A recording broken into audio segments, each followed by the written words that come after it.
would like to take opportunities to welcome you, all of you, and especially Dr. Sugda Pala, Director General Sri Lanka.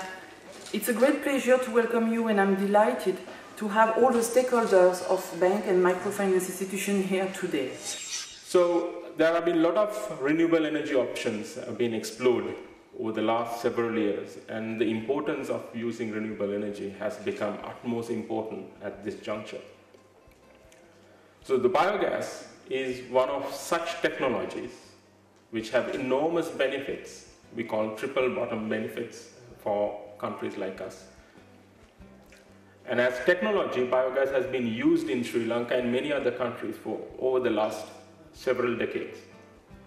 But unfortunately, the taking up this technology as a viable option, a popular option, is being barred due to several reasons. By people in need, in partnership with Janata Action, to promote biogas at a high scale, so we can promote it in wide range, in wide scale in Sri Lanka.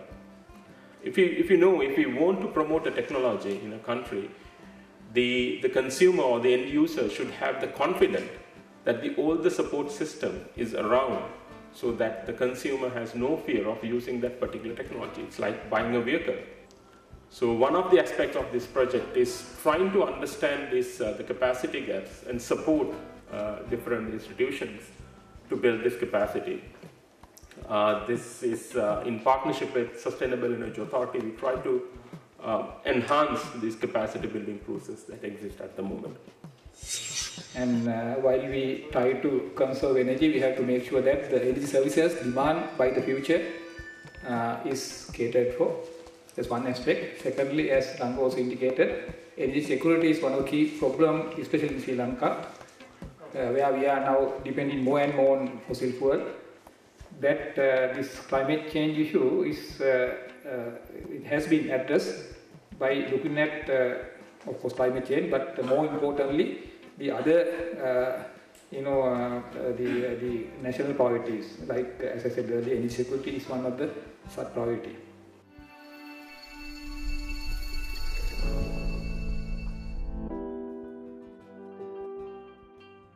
While the world over is changing, we seem to be turning a blind eye to this opportunity, as we have been having for a long time.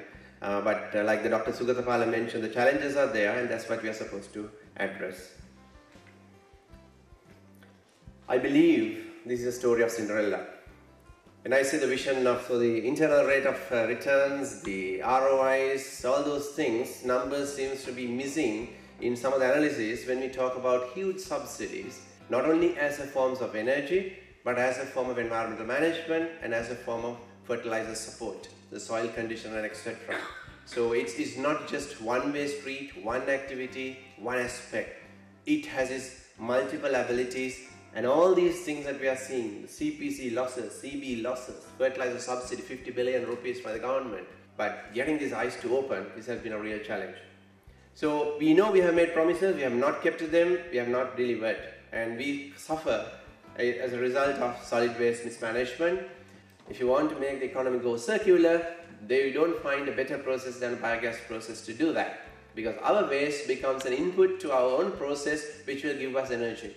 We don't become loss-making entities, you don't have to buy from outside and so on, so those opportunities are there. So just think about it at the time. So I just give this example.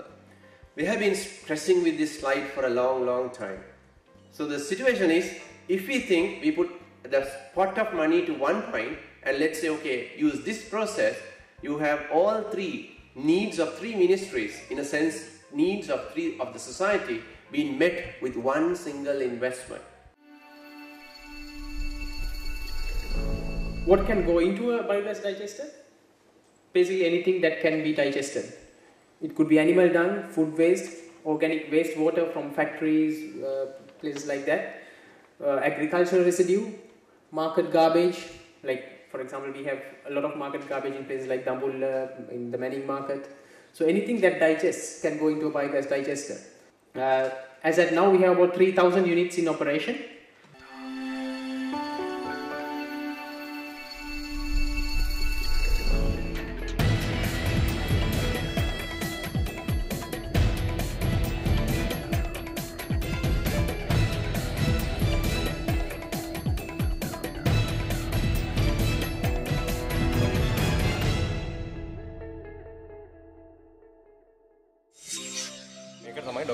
process එක තමයි. සාමාන්‍යයෙන් මේකෙන් litre 500කින් සාමාන්‍යයෙන් පැය දෙකමාරක් තුනක් වගේ කාලයක් වෙනකන් අපිට ආහාර පාන පියාල දෙයක් කරගන්න පුළුවන්.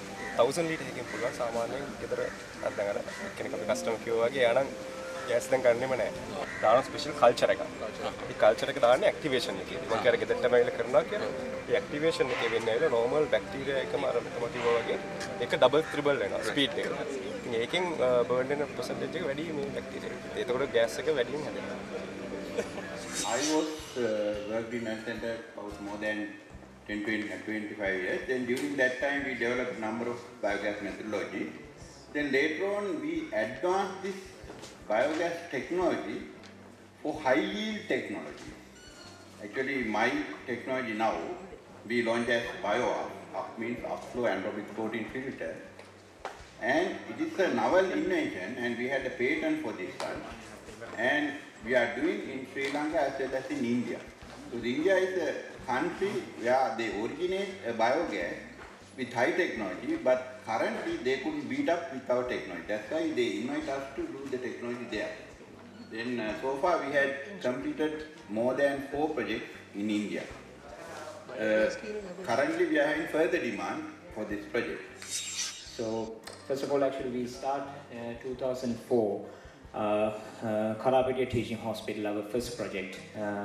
Actually, it was a really huge problem, waste management. They don't have any idea about how to manage that waste. So, Ms. Chatura was suggested the biogas project to manage that waste through the biogas project. So, after that success, and these are the sectors at the moment we concern, and we constructed projects, domestic level, schools, community level, government offices, hospital sector, private sector, factories, forces, camps, religion places, hotel sector and marketplaces. Today they are saving, they are normally feeding 200-250 kilograms per day and produce 12 to 15 cubic meter of biogas per day. The total investment is around 1 million and monthly they are saving around 55,000 rupees as their gas replacement in their staff kitchen. And in addition to that, now they have low usage in their cooling room because they have used the cool room to store their garbage until the municipal council people comes and collect it. Right? So now they have low usage in cooling room, and in addition to that, they have paid some money to the people, those who are collecting this one.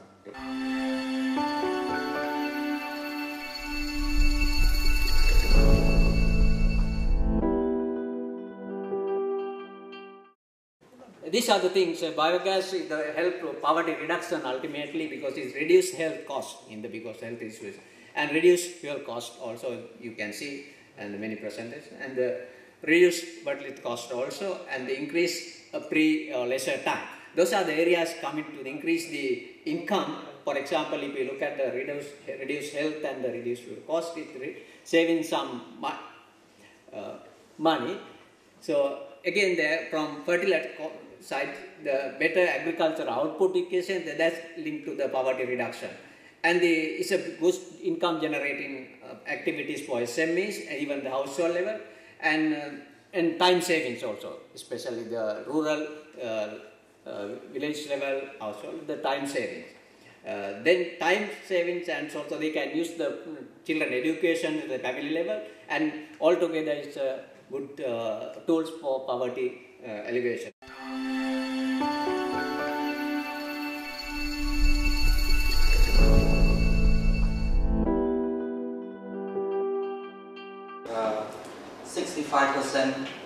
Loan less than 2,000 US dollars. We focus to the small loan because small loan can earn more interest rate than the big loan.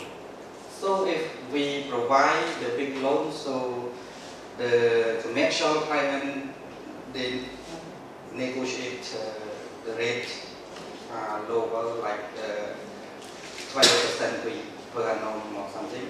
But if we provide the small loan like 1,000 US dollars, less than 1,000 US dollars, we can charge up to 29% per annum. If compared to 12% per annum, the gate is very high. And the commercial bank, they don't interested to the biogas loan because it is the very small loan that borrow like less than $1,000. And we in Cambodia, we have the support from the government through Ministry of Agriculture and the Ministry of Agriculture. We have the National Biogas that cooperate with the MFI. Because I can see your faces, you all are very interested for biogas, am I right? Correct? Yes. What kind of policy and regulatory developments that you would expect from the government? How would you expect? Sir, would you like to say? For instance, in our station, for instance, in a small town, if there's a big market, for instance. The people, those who are building their own house, the new house, then we can, couple this product. Then the septic tank is there, with that you can couple. So then it is, the biogas product is part and parcel of the house you go. Actually, it's really important that we have similar workshops most of the time, because as we discussed at the forum, because awareness is the key, because we need financial institutes support to take this green gas project forward. Now, I am based in Sri Lanka. We are facing a problem of energy, high cost energy. So cost of production is very high because of the electricity and all gas and all this, the cost is very high. So therefore, what we see, biogas or green energy is one of the tools to reduce the cost of production. I personally believe biogas is a viable solution through the banking system. However, it may be, as we saw, twofold. There is a microfinance perspective towards the low income, but the middle and then the industrial levels, I'm sure the commercial banks like Pan Asia or any other could come into. Yes, as a national bank, is a Sampath Bank always concerned on the nature. So at the moment also we have a credit lines, the credit facility. So we are giving the credit facility for the renewable energy, the solar power system for net metering, and so we can include without any hazard of the biogas, the loan facility also the same scheme. The financing will not be a problem if there is a demand. So if the end user demands that one, then the finance companies or finance institution can finance perfectly.